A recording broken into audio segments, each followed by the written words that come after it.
Call this meeting to order. Please stand for the invocation given by Councilmember Veal. Thank you, Council President. Please join me in our Father, follow our pledge.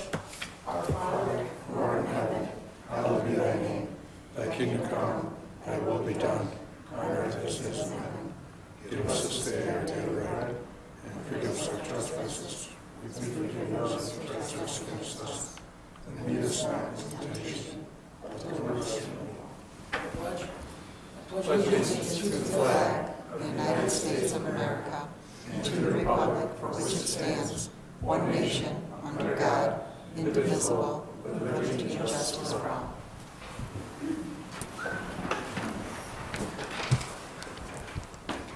Any public comments? No.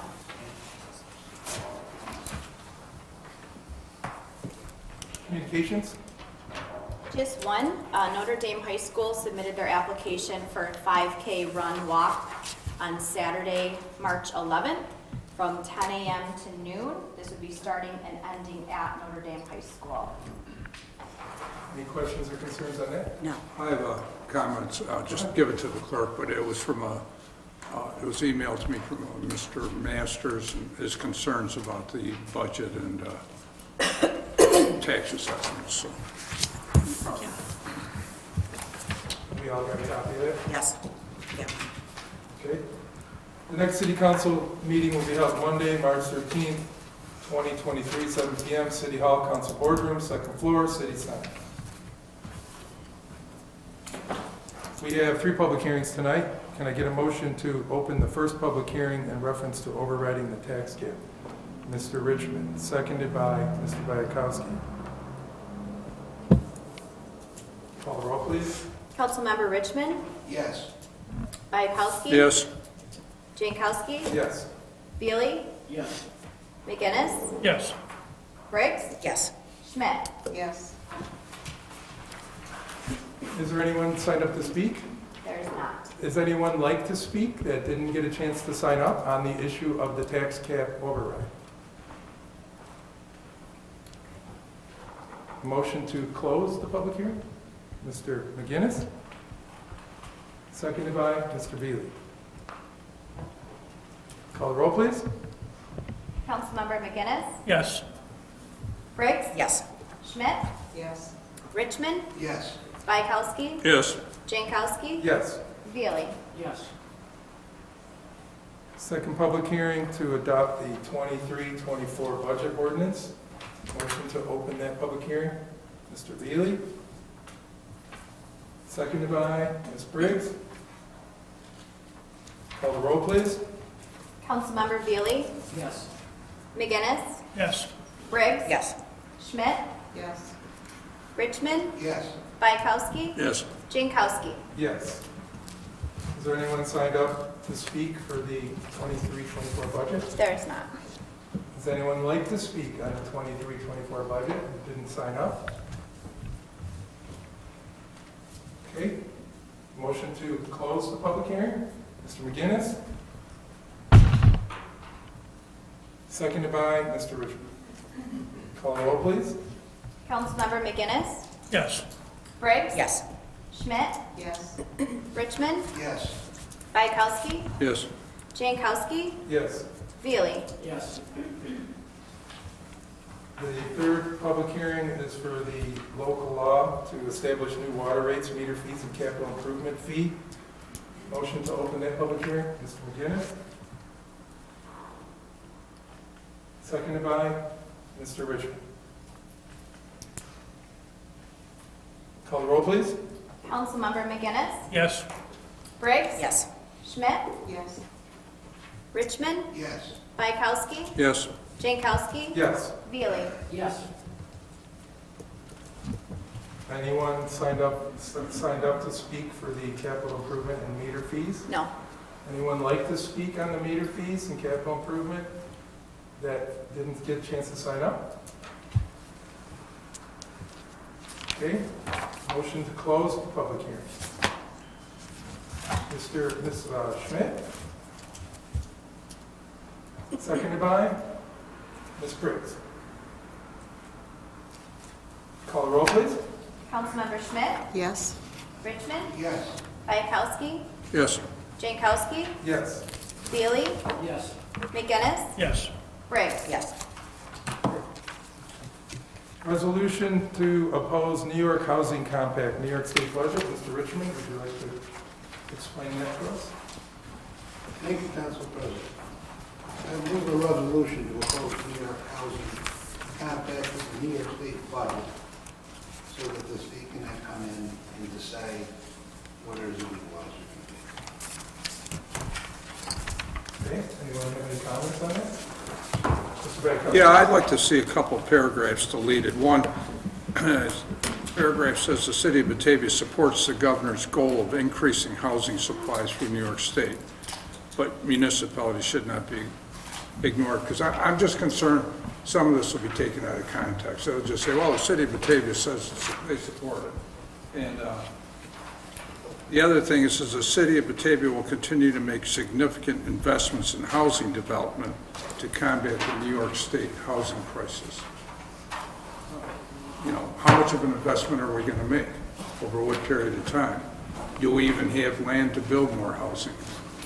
I just think I'm definitely opposed to the governor and what she's doing, 100%. So, Anyone else have a comment on the proposed changes to this? Do you have any concerns about that? It was your motion for wanting to... No, my idea is that the governor and Albany are going to decide locally how we're going to zone. They want to get rid of, residential zoning. They want to be putting in apartment houses in neighborhoods that might not want them in the city. That's going to increase costs for everything. If we're going to have all these apartment houses scattered in these areas that have been traditionally Zone 1 residential, and you change it, how's that going to affect the sewers? How's that going to affect the water lines? I think it's overreach. I think that we're more than capable as a locality to determine what's best for us as opposed to what's happening in Albany. I think it's just overreach. Okay, well, I agree, but I mean, how do you feel about the proposed changes? Because it was your initiation on this, and I just want to make sure that Bob's makes sense, but I just want to make sure you were okay with those changes, so. I was fine. Basically, you want to minimize it down and basically say, we just oppose it, is what you're saying. Yeah, we just oppose the governor entirely. Anyone else have any? It's a simple thing.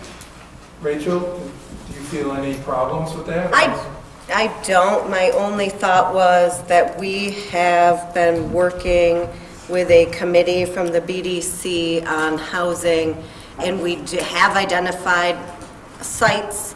We've identified the plans, including the CZB, the BOA, the DRI, the Genesee County Housing Study. We do have a need, and there are opportunities to make market rate investments. So that's the only reason it was in there. I don't see it changing the tenor of the resolution if it's removed.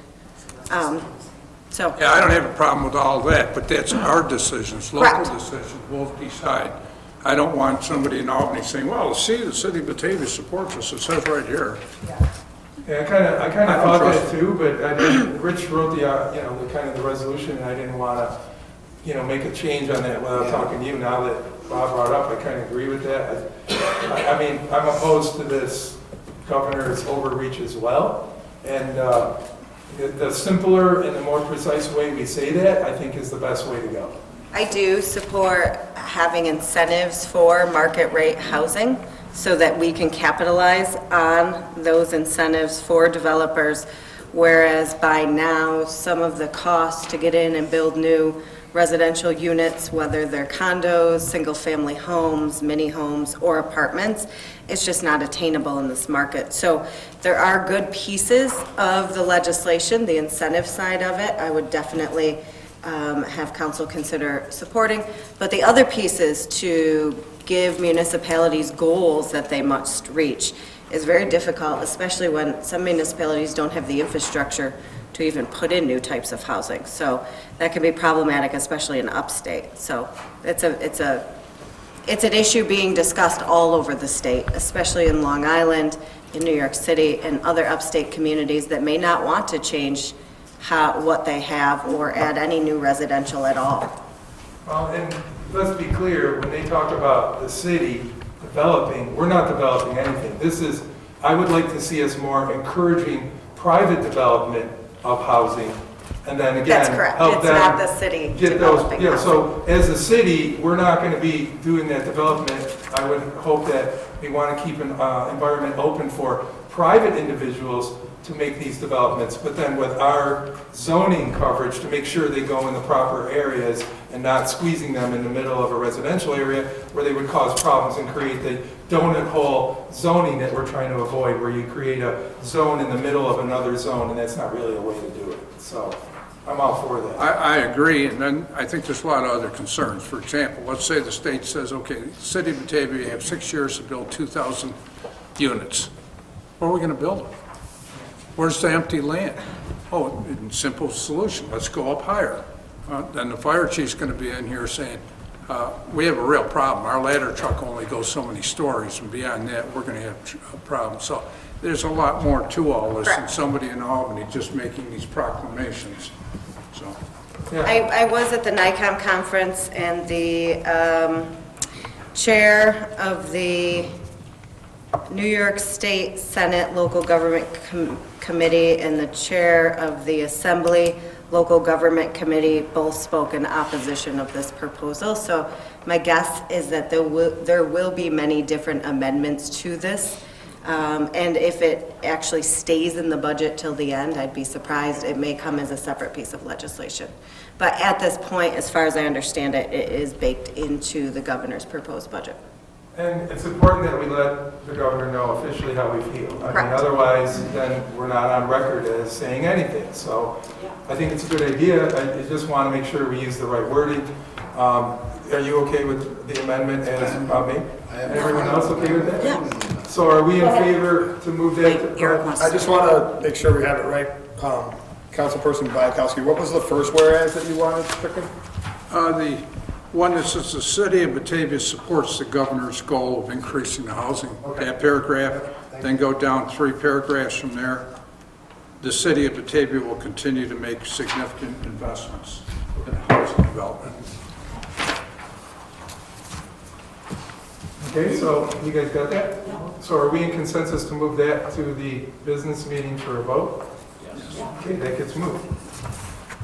The next is the climate scoping plan. Rich, did you want to approve that one again? Yes. Thank you, Council President. I move a resolution to oppose the New York State Climate Action Scoping Plan. This, again, is government overreach. They're telling us to look outside. We have a bad snowstorm, the electric goes out. They want heat pumps, which are artificial. You're going to force us to change. A lot of the housing in our area are older houses, and they figured up to $40,000 to retrofit from forced air to the heat pumps. People won't be able to have backup generators. They're putting all kinds of restrictions, and the worst part is they don't have the infrastructure in place to generate the electricity, assuming that we could do it. And again, we know best in our area, in our county, rather than the governor. It was good for us, so I oppose it. And I have a change I like on this one. I noticed while reading it, at the top it talks about Climate Action Council. Then it mentions council through there, and it kind of confused me at first, and I'm like, is that our council or the Climate Action Council? So it's more of a semantics on this case. I would just like it, so wherever they're talking about the Climate Action Council, that it says the Climate Action Council and not shortens it to just council. Middle of the page, one of the whereas, it talks about technologies and battery storage and heating systems are acknowledged repeatedly in the council's plan. It makes it sound like it's in our plan, and I wanted to make sure it wasn't in our plan. It's in the Climate Council's plan. So if we can just change that, I think it would be a little more, like again, I like to be very specific as to what we're saying, and the minimum amount of words to basically say we're not liking this. So, and keep it so there's no confusion as to what council we're talking about. So that's the only change I have. Other than that, I think it's good. Anybody else, Bob? Yeah, I'm concerned about the second from the last paragraph. It says the Batavia City Council supports reasonable and achievable clean energy initiatives. What's reasonable and what's achievable? I have some real concerns about that because it's not quantitative at all. I mean, I really, myself, the whole paragraph, I feel would be good to just remove it, but if we did remove that reasonable and achievable, the city supports clean energy initiatives that are reliable and affordable and provide benefits to the residents of Batavia. I think that would be Yes. And then continue on, of which the current scoping plan clearly Right. does not. Yeah. So at the minimum, I'd like to just remove the two words reasonable and achievable, because what's reasonable to someone in New York City could bankrupt someone here. Yeah, that's a good point. And sustainable.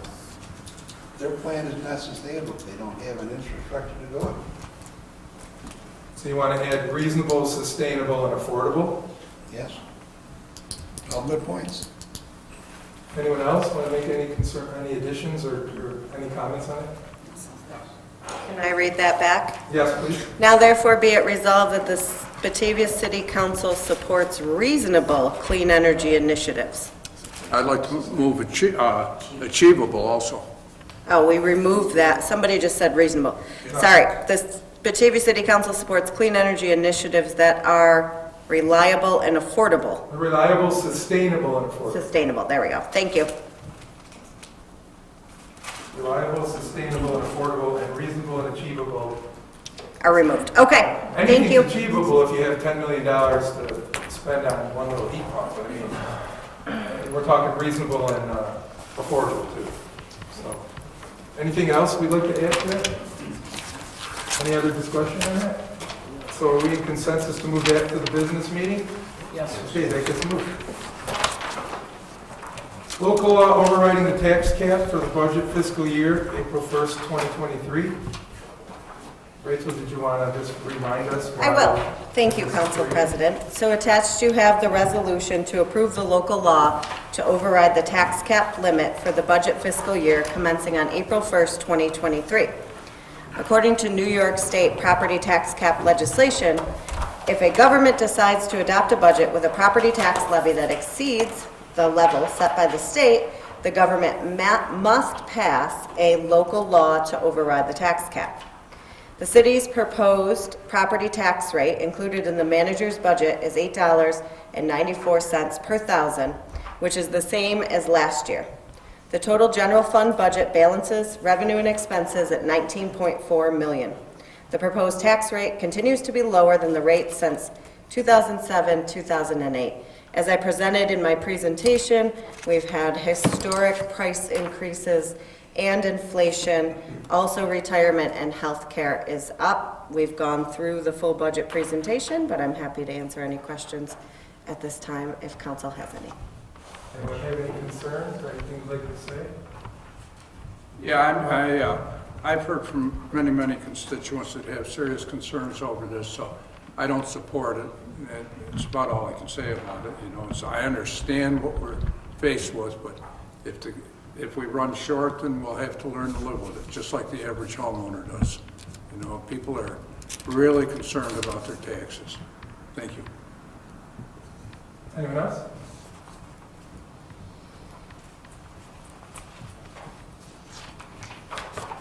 Are we in consensus to move that to the business meeting? No. Is there anyone else that does not want to do it? I'm Besides Mr. not in favor of it either, but my constituents are not in favor of it. And I can't vote yes on something that the people and the citizens of the city don't want because I feel like I work for them.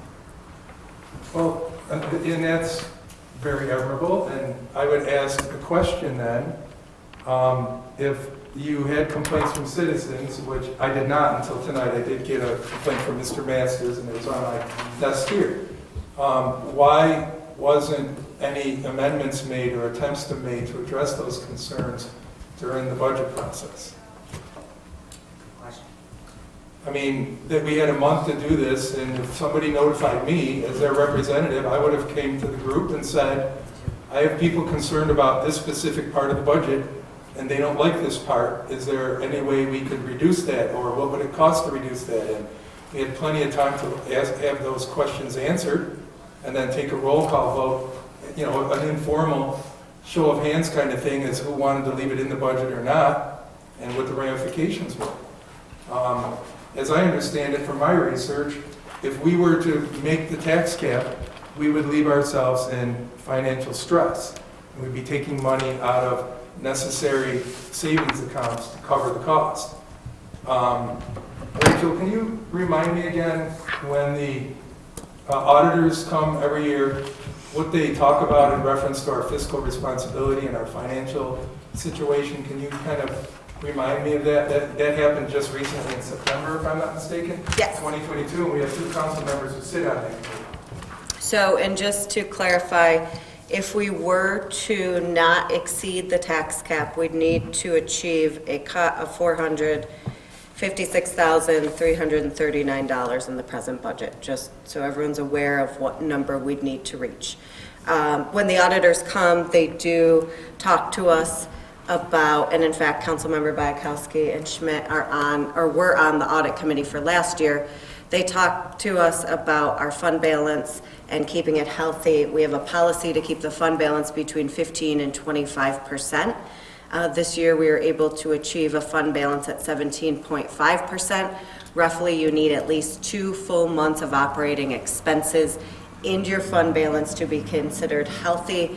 Moody's looks at this when we go out to bond, so it's very important that we do keep a fund balance. So I believe what you're getting at is that there's opportunities always to use fund balance, which is showing that you can't meet your budget numbers, you don't have enough revenue to sustain the services you're trying to provide for your citizens.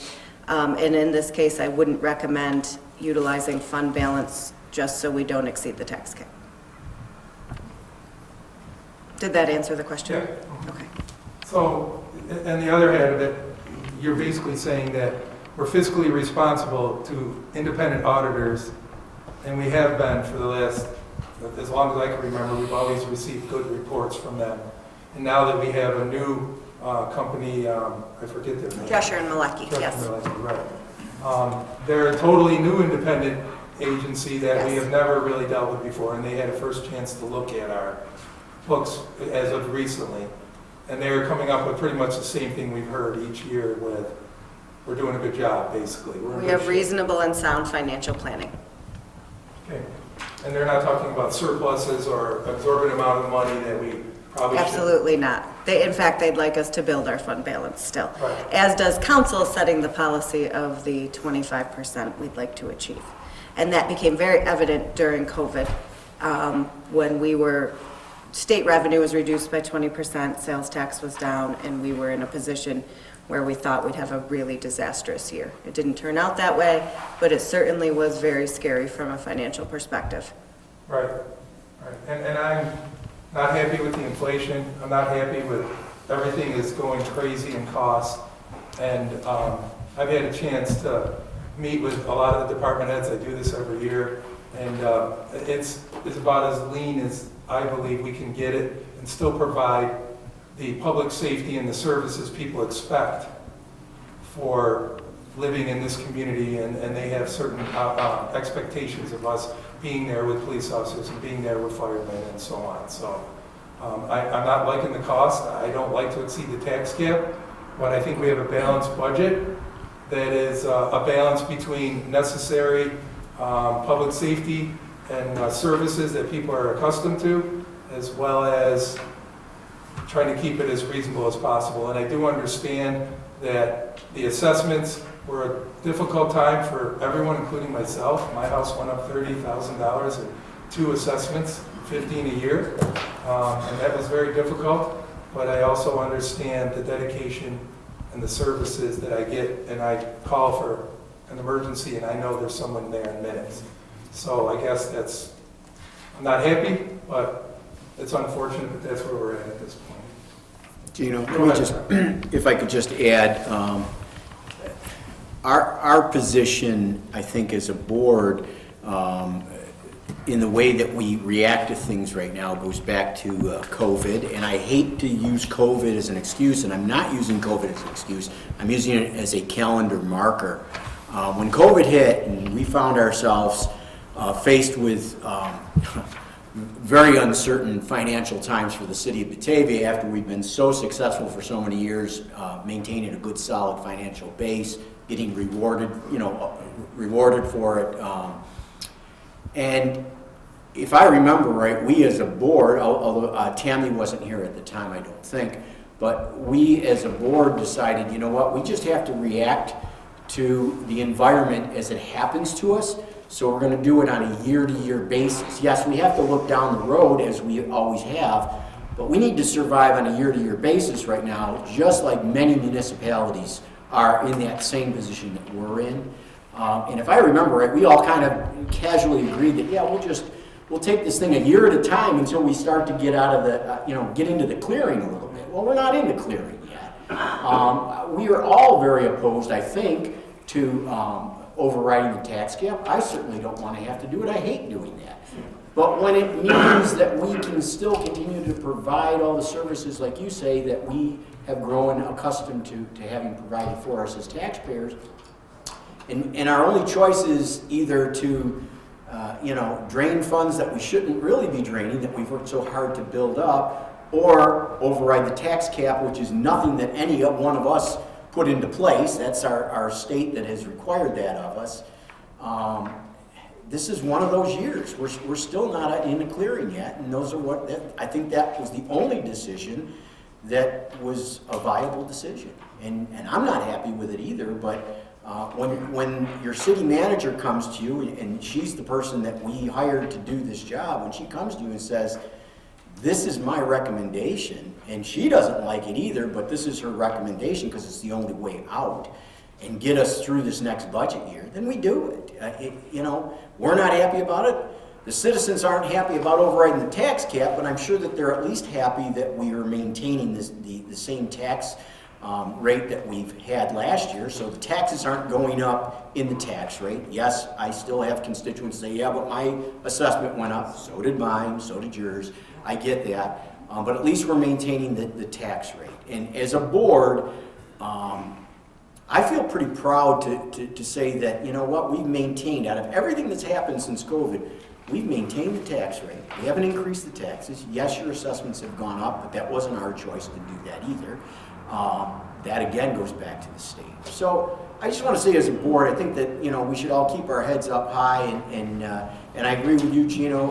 Once again, we went through an extensive budget session, numerous meetings, and plenty of opportunity, and you said it in the very last budget meeting. Is there any reason for us to have to get together for another meeting to make any amendments to this? And everybody agreed, no, there's no reason for us to do that. So just like in years past, we get down to this meeting, and all of a sudden there's opposition, and it's like we needed to discuss that in more detail, if that's the case. But That's a very good point, because I'm wondering if maybe we should relook at the process or something, because it seems like we keep going through this and there's no, maybe. I don't know. We could look at that. Go ahead, Pam. I mean, I just want to say, I think a couple things have changed since we had those budget meetings. I couldn't be at the whole budget meetings because I had a family crisis. But, if we need $400,000 to not override it, and we just got $392,000 from the county that we didn't know about. So that could wash out having to override instead of throwing it in reserves. I also would like to point out that, yes, we're staying flat on the tax rate, but the county tax rate is lowered and the school tax rate is lowered. So by us staying flat, I don't want to say I'm proud of that, because the county lowered and the school lowered. So again, I can't justify doing right by the citizens when we just got enough money to keep the tax cap at 2%. If we only would use it for that. I just think that's a better, and that's just information we just found out, so we couldn't talk about it in the budget sessions because it just came to our knowledge a week ago. And who knows about video lottery money? We might get that as well. So, and that'll go into reserves. But can we ever throw a bone to the citizens to, you know, they are on the top of the organizational chart. We work for them. That's just where I'm coming from. And if I'm not mistaken, though, didn't we lower the tax rate a year or two ago? Two years And ago? there was, and previously, we had 2 back-to-back zeros as well. Right. So, and we are always constantly looking for fiscal ways to share resources. We were able to, last budget, save several, $50,000 by partnering with the YMCA. That's $50,000 we save every year. Right. But again, these costs of, like I said, there is no crystal ball anymore because we have no past practice because COVID has rewritten the rules on everything. So, I mean, there is no guarantee. And then, at the same token, I would hope that if, you know, housing market changes, we would lower assessments as well. I mean, I remember years ago that happened at one time too. So, it fluctuates. But I think in the situation we're in, like I said, at this point, finding out that late in the game from the county, you know, at this point, we are on a timetable, and we have to meet certain obligations, or the city manager's budget kicks in without our control anyway, and I feel we should be responsible enough to be able to put a budget together. Also, we're looking at major capital expenditures for a police station coming up. The same staff was able to get us a $2.5 million grant towards that police station. That's $2 million plus that we were already in the, you know, in the good for, minus that $500,000 if we would take that out. But I mean, I like the idea, but I just think it's too late in the game to try to find what we would cut, because it's not a full amount. We still would have to cut something, because it's only $390,000. It's not the $500,000 we would have to get. So we're still cutting 100 and some thousand if we were to. And what would we have time to narrow down exactly what we would cut at this late in the game? So, not saying that we're spending that money on anything. We're putting it in the savings account, and it's certainly something we could utilize in the future to utilize for any unexplained expenses that would raise the tax rate. We would have a cushion now, and that's what that's for. But that's just, I totally get it. I'm not happy about it. I don't like exceeding the tax cap. And I'm not sure that when the tax cap was made, they were thinking about COVID and inflation in one year like we had. Maybe that tax cap should be revisited as well, and the formula should be adjusted, because I'm not sure how we would make it work. Well, under the circumstances. If the citizens of this city are truly feeling what's happening in this recession, which they are, with the cost of living gone up so extreme, all they have to do is just try to sit in our seat for a minute, because we're suffering as a municipality just like they are suffering as individuals. Our costs have gone up extreme as well, and not only have our costs gone up, but when you're talking about the size of a municipality versus a household, it's many times fold that. So I'm sure that most of our citizens would agree that they want to continue to have the services that they're used to. We're not going to raise the taxes on them this year. In order to do that, we have to override the tax cap. We're doing it this year. We're not saying that this is going to be something that we're going to look at every year, although if we have to, we have to. We look at it next year as well. But hopefully by next year we won't have to do it. We can go back to business as usual, and hopefully, prices will have leveled off a little bit as well for all the expenses that we have as a municipality. So we're providing for the city just like that individual is providing for his or her family. Actually, all of us are the city. Right. I mean, the city is just empty buildings without the people who live there. Right. So we all, all of us are being affected by this one way or another. When the city's affected, the citizens are affected. And when the citizens are affected, the city's affected. So and we're all in this at the same place. So I totally get what you're saying. And we as a board are also property owners, taxpayers. So nothing worse than to have to agree to override a tax cap when it directly affects me. Right. And I'm on a limited income like everyone else. I'm on a pension myself. So I did. Is there anything else we'd like to add? I mean, I think we've aired our concerns, and the question now is, do we want to move this to the business meeting for a vote? Council President, if I might, excuse me. Since that action doesn't appear to be unanimous, as usual, simply move it to I would suggest a call for a vote. Call the roll, please. I'm sorry, I don't mean to interrupt, but when do you take public comment on this? During the public hearing? So you wanted the public to comment before the board discussed it? No, we're not voting on this till next week. We're moving it to that meeting for an official vote next week. In 2 weeks. So 2 weeks. So in 2 weeks will be the time for the public to comment on whether? And at any time during this process. Okay. Yeah. I mean, How about now? no, No. we're in the middle of the meeting. I mean, you had your chance at that point. Well, I didn't realize the public was supposed to comment before the board discussed it, and the public heard what the board was thinking. We're getting a little out of school here, and I appreciate your comments, but I prefer hearing your opinion before I vote on anything, because I represent the people. So if people want to come, today would be the day. The 13th is another day. So please come. If you want to come and express your opinion, please come. We welcome that. Or call us, or write us an email, or whatever you need. We're here. Okay? Call the roll, please. We'll start with you, Council President Jankowski. Yes.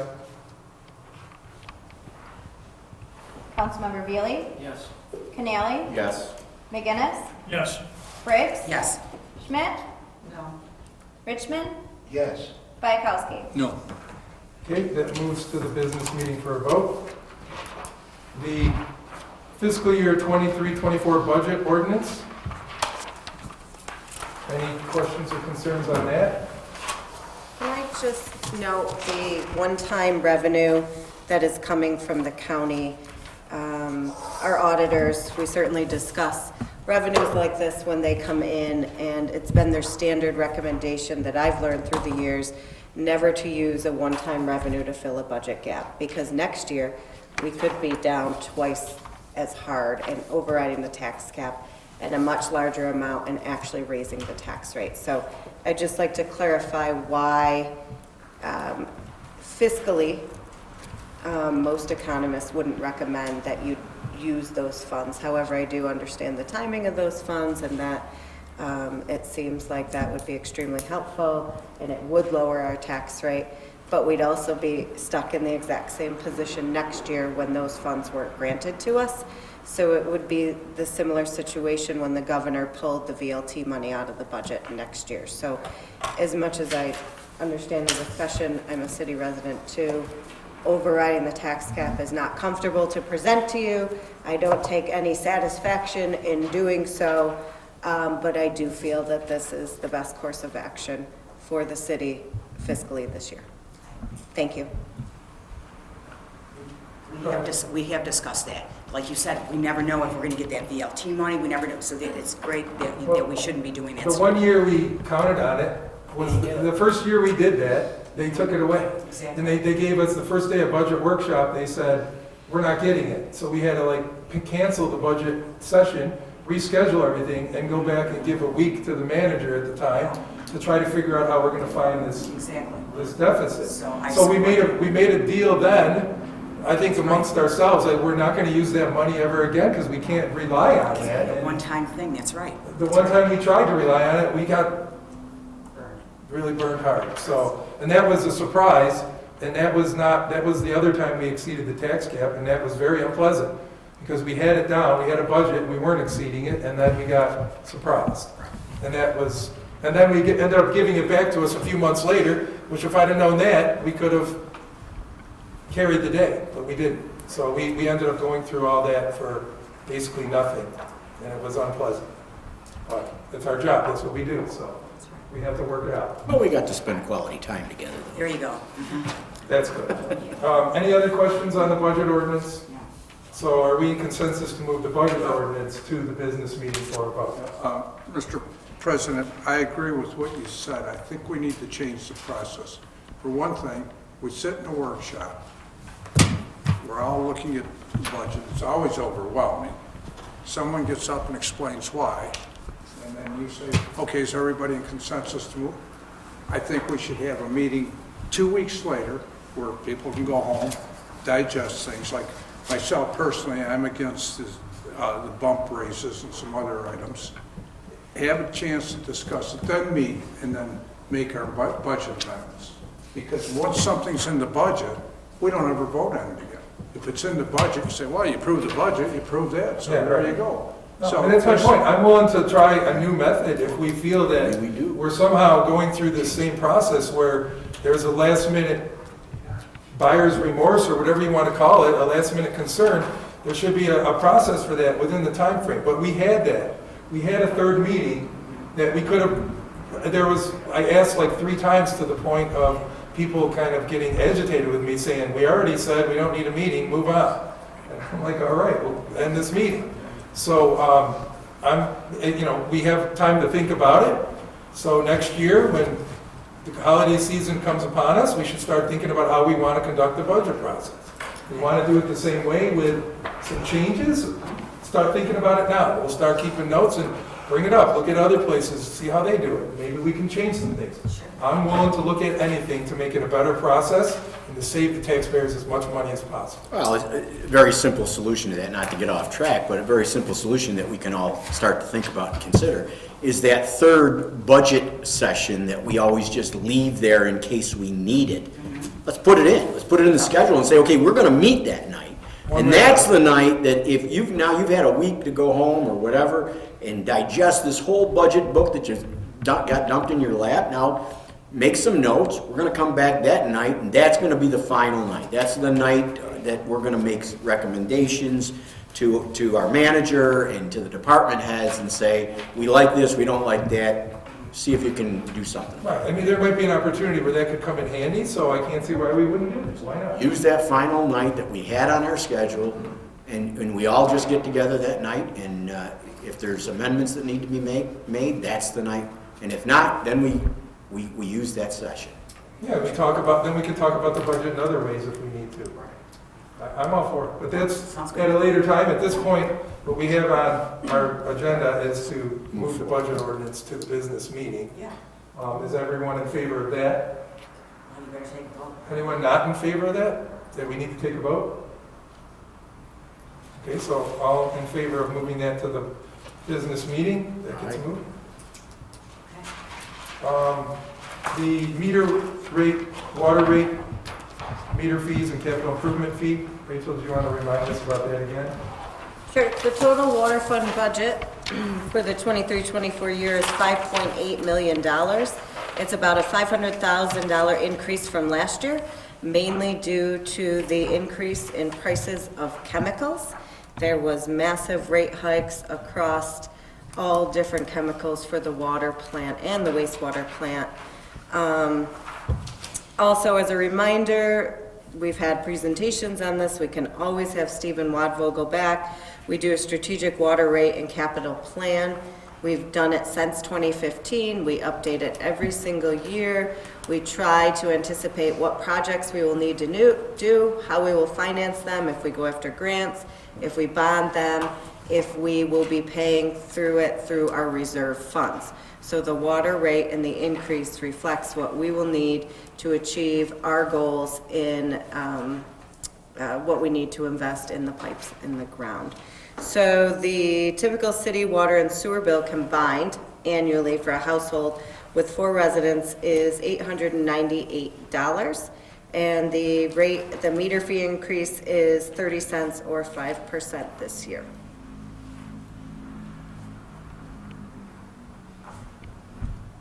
Is there also a part where this is, the actual increases have been pre-planned as aging infrastructure and so on takes place, that some of these were pre-planned to be in there to combat that stuff? I mean, 'cause I The remember they came capital up plan with- worksheet consists of about 45 different tabs that take into account the operations budget, the capital improvements that need to be done. And we can share that with you again. We've done that presentation in the past. We can always have GHD come back. They work with us on it every single year. And that's where you're seeing what the rate needs to be so we can sustain those capital improvements. that are necessary to keep the plant and the infrastructure and the pipes and whatever running. Correct. So they can keep delivering water and And so on. for clarity's sake, everything related to the water plant is reimbursed by Genesee County through our 3 different agreements, operations and maintenance, facilities, and the water supply agreement. So then this is basically covering our infrastructure and the pipes and things. It also includes the water plant, but on the revenue side, you see the same amount for revenue coming in through Genesee County. Right. Any other questions or concerns on that? That's always been a kind of a thorn in my side since I first sat on council in my very first budget year. Is the fact, and Jason was here at the time, is the fact that the water rates have to increase every year. And that, you know, as a representative of my constituents, my first year in here, I'm going, well, wait a minute, why does it have to go up every year? And that was explained to me. And as much as I hate to see my water bill come in, because I hate to, you know, I almost still feel like my 18-year-old kid that thinks that water comes out of the tap for free. You know, you almost want to think it's free, but somebody's got to pay for that infrastructure to keep it going. And unfortunately, every year we always need to pad a little bit more in, so we're doing it in little tiny increments in order to keep the system alive. And as hard as that is for me to accept, because I hate to see the water rates go up every year, if we don't do it, then the end result is in 2 or 3 years, we're going to have to hit for a bigger, a double-digit raise, and nobody likes to see that. I mean, and there's not a council person that would want to be in charge of presenting that. So it's the county did this years ago when Jay was running the county. I mean, he took a really smart approach to look at if we just raise the taxes a very, very minute amount that you won't really feel that badly in anybody's pocket, then we never have to face that year where we have to come to the public and say we're raising your taxes 13% this year. Nobody wants to do that. Nobody wants to see that. So I think it's the same concept. If we just keep padding our funds enough to keep the system where it needs to be and operating the way we need it to operate, like Rachel said, it's a small amount, you know. And I like the fact that she put it in dollars and cents as well in our report. That, you know, this is how much it's going to cost the average household more this year than last year. When you look at that, you say, well, we got good water, and I'm happy to have it, and it comes out of my tap every time I turn it on, and it's good water. So I just want to throw my 2 cents in there. Anyone else? Yeah, I asked some time back, and I haven't received an answer yet about selling water to commercial users in trucks. And there was something about the meter was broke or something. And I said, can we use a meter like you use on a hydrant? Just a simple meter it in, charge, or even charge them for a full truckload. So I believe the cost, and I'd have to look into it, was about $100,000 to repair the meter and the system. And we're also not looking to sell bulk water as we have in the past because we have so many constraints on our water at this time. So it's not something that I think ourselves or the county would recommend being able to sell bulk water again at the plant. Well, I was thinking more of smaller organizations. And You can still go get water at the plant. You can? Yeah, small, very small volume of water as far as Can you go buy I'm like aware. 5,000 gallons truckload? You see, I mean, to me, I would just, if we have a problem with meters, I would just charge them for a full truckload. I thought we did that. I thought we That were was sewage. doing a minimum Sewer. of, oh, that was the sewage. Sewage, yeah, we're charging for a full tank on the sewage. Right. I just don't see spending $100,000. Well, no, and that seems like Well, and I think again, we're- Matt Worth was here and evaluated whether the machine that metered the water and how you pay into it, whether it was worth replacing, and decided it was not worth replacing. But you can still fill up water at the plant. I just don't know the mechanism of how you pay for it. I honestly think it's quarters, Heidi might. It's quarters, right? Yeah. So, Brett, do you? Yeah, it's quarters. Yep. Right. So, but before, we used to have a different system with cards, and so we would fill like bulk tanks for construction or for filling of a pool or other things. But again, at this time, with all the water restrictions that we have, because the system has been extended so broadly, and uses our plant all the way into Elba, Alabama, Oakfield, all of town of Batavia and beyond, we're not looking to have any type of bulk water sales. So we're basically overwhelmed now with demand, and we don't have the capability to do anything about it. That's my impression of where we stand, yes. Anyone else? So are we in consensus to move that to the business meeting for a vote? Yes. Yes. Okay, that moves. Annual resolutions, investment policy, purchasing manual, parking permits, employee accrued liability reserves. Thank you, Council President, and I'm actually going to turn it over to Lisa Neary to talk about any changes in the investment policy coming forward this year. Thank you, Council. Before you is the city's investment policy, which is required to come before you on an annual basis. The only change this year to the policy is to the names of the bank officers. They have been updated this year. Other than that, there's been no changes. How's our investment policy working as far as every day? I mean, are we seeing a good return? Are we seeing our money growing a little bit instead of, is it better than it was before we did the previous I plan? believe so, yes. Heidi Parker is actually the one who manages our investments, so she would be the one better to answer that question. But yes, we are seeing growth. You want to jump in? Yes, we still work with 3+1.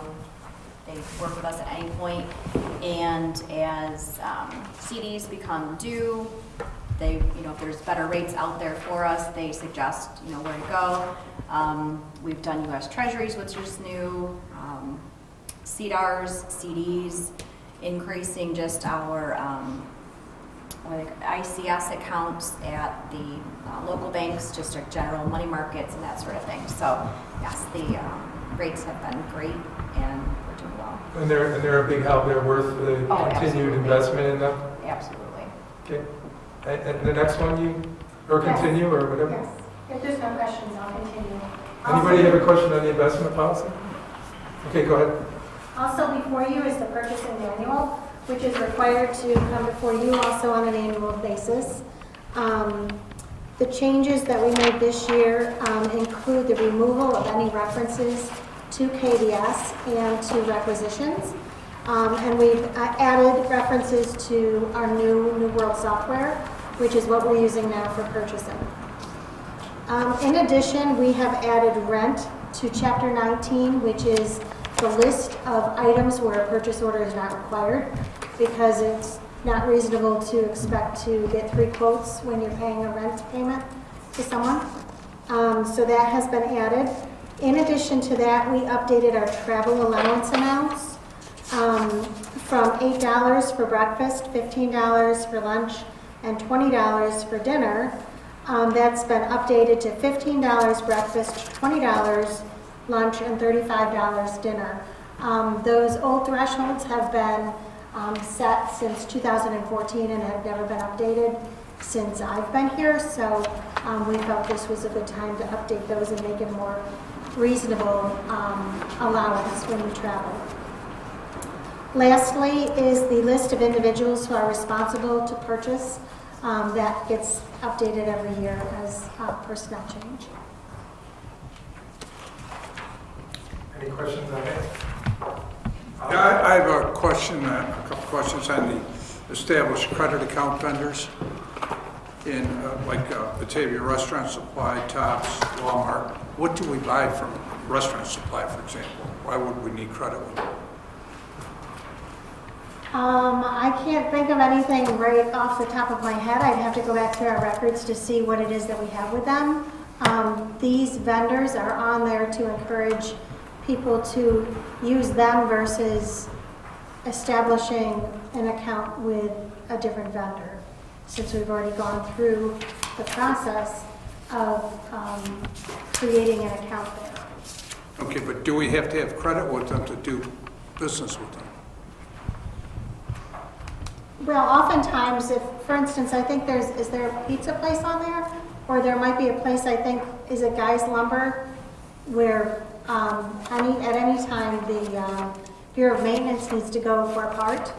We don't keep large inventory in our Bureau of Maintenance for parts or oil changes or anything like that. So the guys, when they need something, will just go to that store and purchase it, and then they will invoice us later, versus somebody needing to have a credit card or needing to pay for it out of their pocket and then come back and get reimbursed through petty cash. We'd rather have an established account at that location, and then that store or that vendor would then invoice the city on an annual basis. Every successful business or corporation has accounts with different vendors. Oh, I understand it. I just thought it was odd that Restaurant Supply and Tops Market, so, you know. If you want to get bottled water, or if you want to get, you don't know what you're going to need. So I say have an account when you need to get something, or you're going to have to carry a wheelbarrow of money around with you. I don't think it's a credit account, it's more of a understanding that they'll invoice us and we So- just pay as we go. We're not having Restaurant like a supply, line of thank credit. you, Tom, is a lot of cleaners are purchased there in bulk quantities. All right. And there are other items at Restaurant Supply that aren't essentially tomato sauce for, that's not being purchased for the fire department. They cook their own meals. And Tops might be our water for our meetings, so that when Krista goes to Tops, she doesn't have to pay for it out of her own pocket. She'll get our water if the fire department has a large incident and they need, water for the guys. They can go to Tops to buy the water. Okay. And there's no concerns about anyone misusing this credited? No, we have, the receipts are turned in and signed off and reviewed. Very You can't- good. You can't just go and buy something and we pay for it sight unseen. We receive the receipts. Okay, thank you. Yep. Any other questions? Continue on. Okay, parking permits, also on an annual basis. We ask council to permit us to transfer revenue that the city's received for dumpster and parking permits. We accumulate that revenue and ask that council allow us to put that in the parking lot reserve. This year, the dollar amount is $8,100.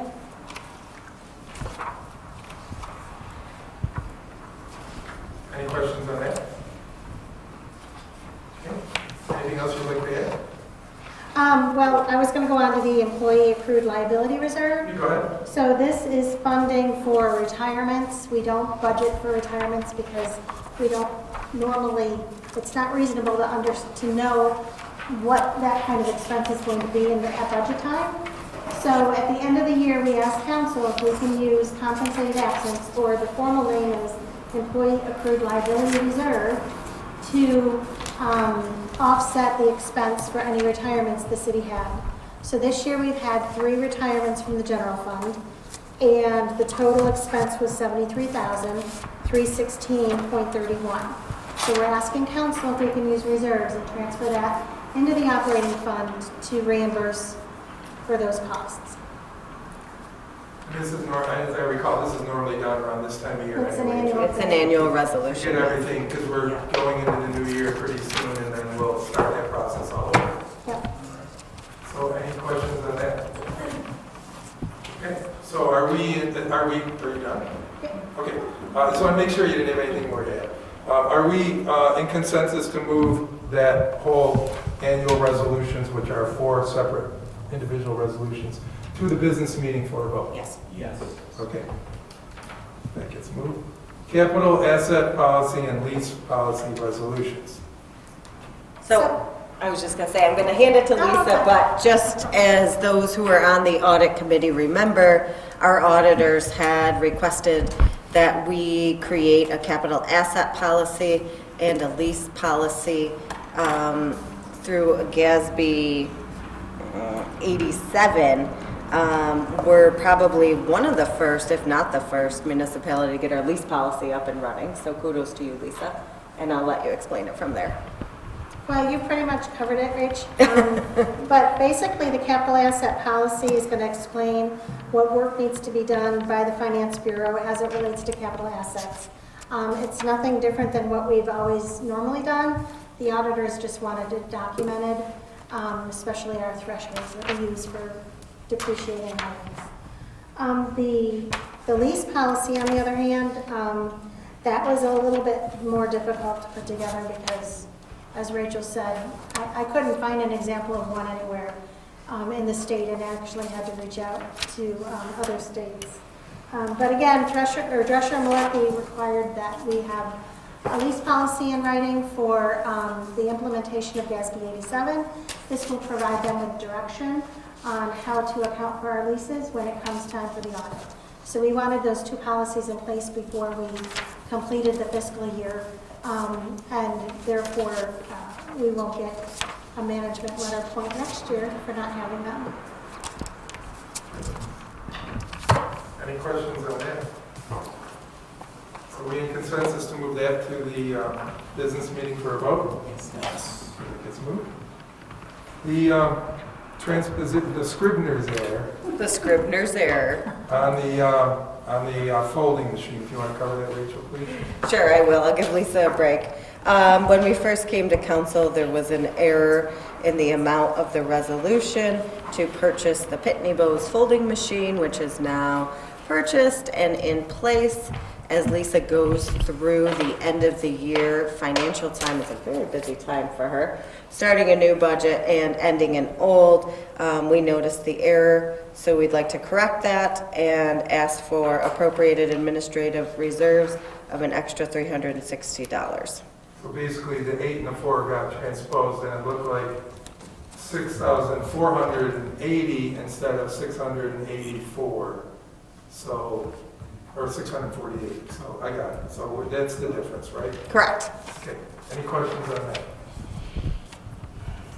Okay, so we in consensus to move that to the business meeting for correction votes. That moves surplus equipment, police. I'll have Chief explain the surplus equipment and tasers that he'd like to surplus, as well as other items. Sure. Thank you, Council President, members of council. There's a memo and attached resolution to surplus 26. I apologize for the misprint in the memo. I'll get that changed before the next business meeting. 26 tasers, miscellaneous equipment that goes with that, as well as 2 police vehicles. We did receive 2 vehicles, and we are in the process of getting those upfitted. So in anticipation of that, we are surplus for those vehicles. I've got one of them already sold to another agency, and several of the tasers are also spoken for as well. So we're going to try and get some of that money recouped and get it back in our reserve account.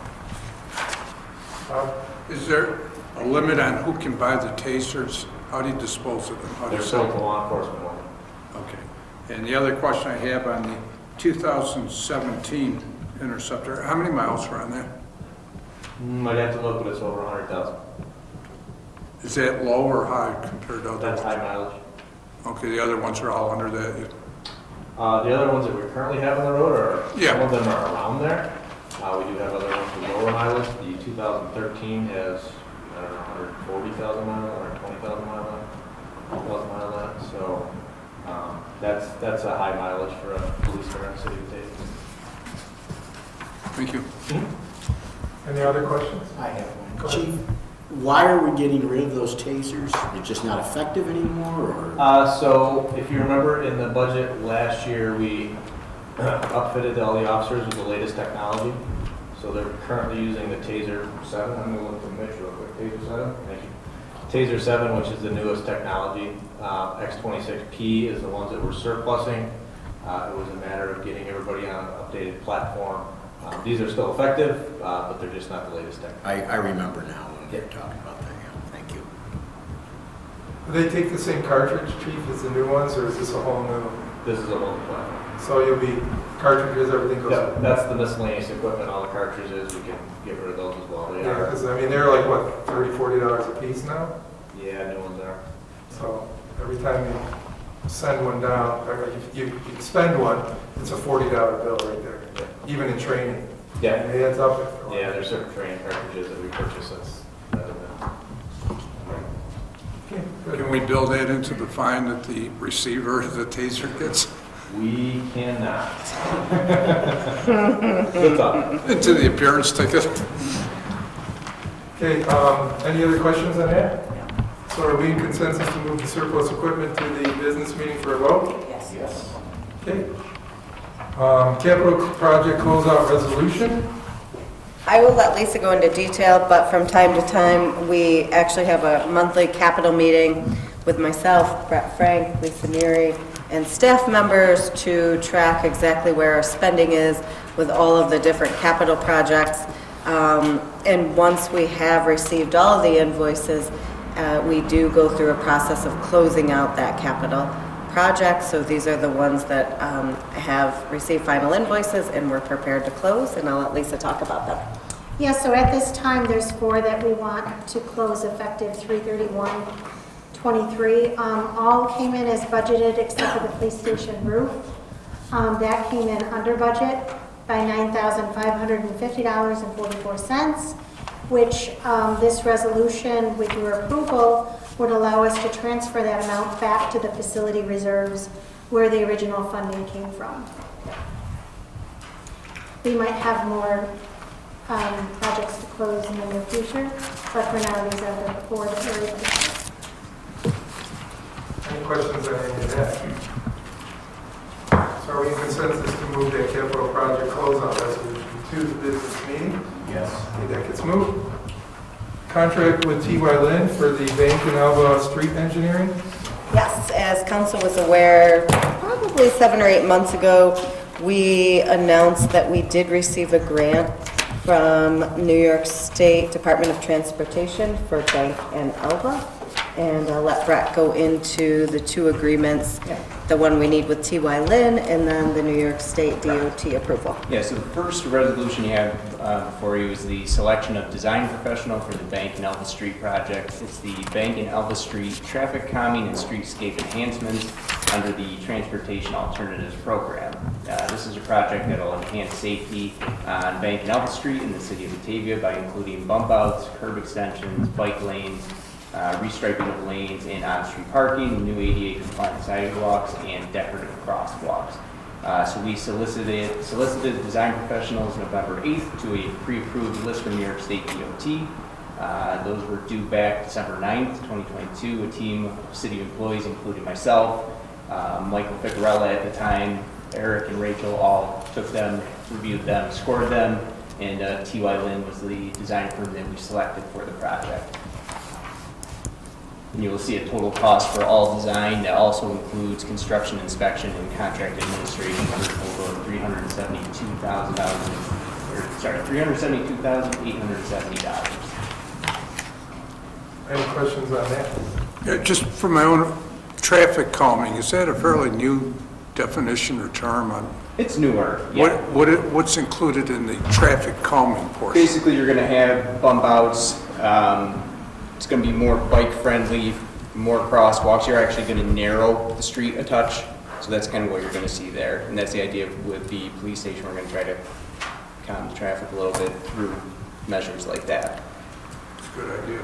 Well, similar to Main Street putting the medians, and there was a complaint of people whizzing up and down Main Street at a period of time, and they claim that that kind of thing encloses you and it kind of makes you naturally want to be a little more cautious and slow down through there, especially if you're going to have a police station and all that traffic there. Correct. I think it's a good idea.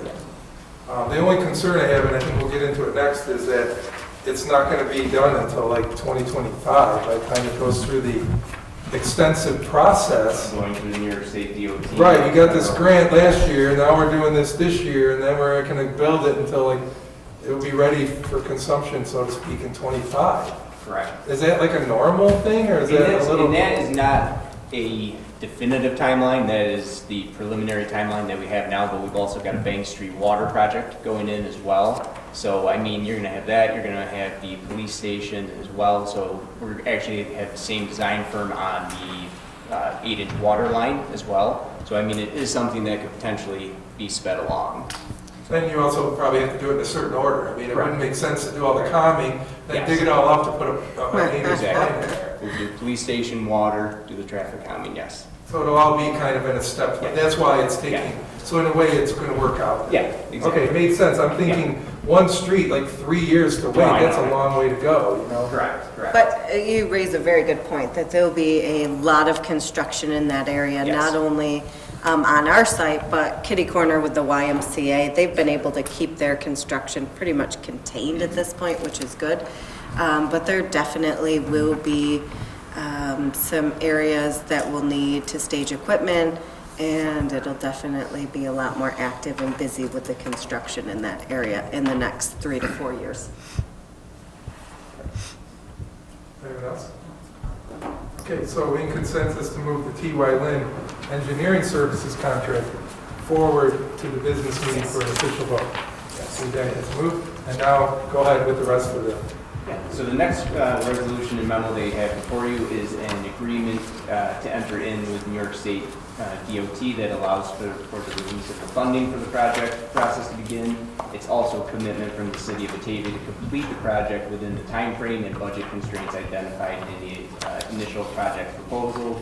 Right now, we're looking at a total estimated project cost of about just shy of $1.2 million, 80% federally funded. So if you look at the local share, you're probably looking at about $240,000. Any questions on that? Okay, are we in consensus to move the DOT Bank and streetscape enhancements to the business meeting for an official vote? Yes. It's moved. Shared services agreement for New York DOT? All right, before you see a resolution and memo for New York State DOT Shared Services Agreement. This is an agreement that's required by New York State to be in place if by chance the city had a major event take place and needed the assistance of New York State. The agreement allows up to $25,000 in combined New York State services to the city, at which point, if needed, a second agreement would need to be signed to receive additional New York State assistance. This agreement is used for New York State's track mutual aid to municipalities, but to the best of recollection, the state has never billed for any usage of their services during major events. And this agreement is to replace our current agreement, which expires March 11, 2023 with the state. So I guess I'm a little confused on this. Is upping that good for us, or does it make us required to do more of our own before we? No, it's a good thing. And again, Scott, it's a just in case. Yes. The state will step in and help us out. Up to 25,000. Up to 25,000. Before it was only 10, they were going to help. Exactly, and even if you do hit that $25,000 threshold, then you would enter into a new agreement. So to go beyond it. But Is that like one time per incident, or is that the whole year? Whole year. Right. It's annually, and if you need to go above and beyond that 25,000. Then we'd have to make some calls and get back together and sit down and figure it out. Second contract, if you will. Okay, that makes a lot more sense to me. I guess I was just not comprehending. Thank you for that. Absolutely. Anyone else? Okay, are we in consensus to move the sharing services agreement to the business meeting for an official vote? Yes. It gets moved. Discovery Reform Grant Funding? Thank you, Council President. Each year, the Genesee County District Attorney's Office has the opportunity to put in for a grant under the Division of Criminal Justice Services Discovery Reform Grant. And it has to be directly related to expenses related to the implementation of the statewide discovery reforms back in 2020. So this year, the city PD asked for and were awarded $16,000 to offset wages incurred by a part-time clerk that does only discovery-related issues. So that money was approved, and we were awarded that as a sub-recipient of that. Any questions on that? Yeah. Was that the actual cost, or will this even cover it? That'll cover the cost. It will cover it, because I understand what the new discovery reform is brutal. Yeah, it's a part-time clerk, not full-time with benefits and all that stuff, so it's just not really an issue. But there are other staff members that work on Discovery, There are just other to be staff clear. members, This yeah. isn't just Yeah. one part-time person, it's a massive Before that person was undertaking. hired, everybody was taking a chunk of the duty, right? And you were trying to figure out a system. Yeah, that's correct, and although the part-time clerk is very, very helpful, the work doesn't stop, so. So actually, it costs us more, because with the limited time frame, it's a Chinese fire drill to get your information and get everything handled, and Yes, our full-time clerk, and that's all she does all day long as well. The part-time clerk, again, assists with this, but we did hire her specifically for this task. We did have a police officer that's actually assigned to this for quite a bit of period of time. We had to take that person out of that duty and put them back on the road, obviously, for obvious reasons. But yeah, this takes up our critical staff's time. any questions, any other questions on that? So are we in consensus to remove that to the business meeting? Yes.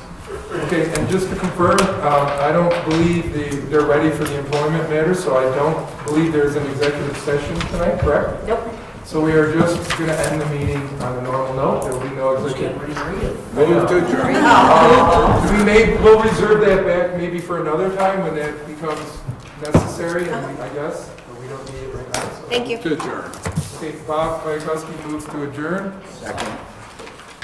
and Mr. Knapp 4 seconds, inches of snow off the car. and call the roll, please. Councilmember Bayakowski, Yes. Jankowski, Yes. Beely, Yes. Malley, McGinnis, Yes. Briggs, Yes. Schmidt, Yes. Richmond. Yes. Okay, meeting is adjourned. Thank you very much, everyone.